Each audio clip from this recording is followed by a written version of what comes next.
ఆయుర్వేదిక గ్రంథంలో ఈ పండు ఔషధ గుణాలను వివరించడం జరిగింది.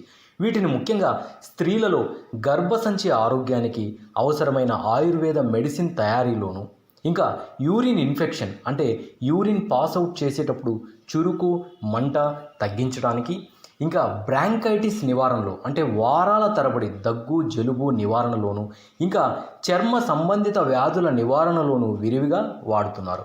ఈజిప్ట్ దేశంలో ఈ పండ్లను ఎండబెట్టి ఇప్పటికీ డ్రై ఫ్రూట్ లాగా వాడుతున్నారు.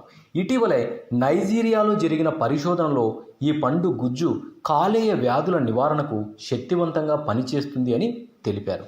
ఈ పండులో ఉన్న బీటా సిటోస్టిరాల్ అనే పదార్థం మన శరీరంలో పేరుకుపోయిన చెడు కొలెస్ట్రాల్ను కరిగించి వేస్తుంది.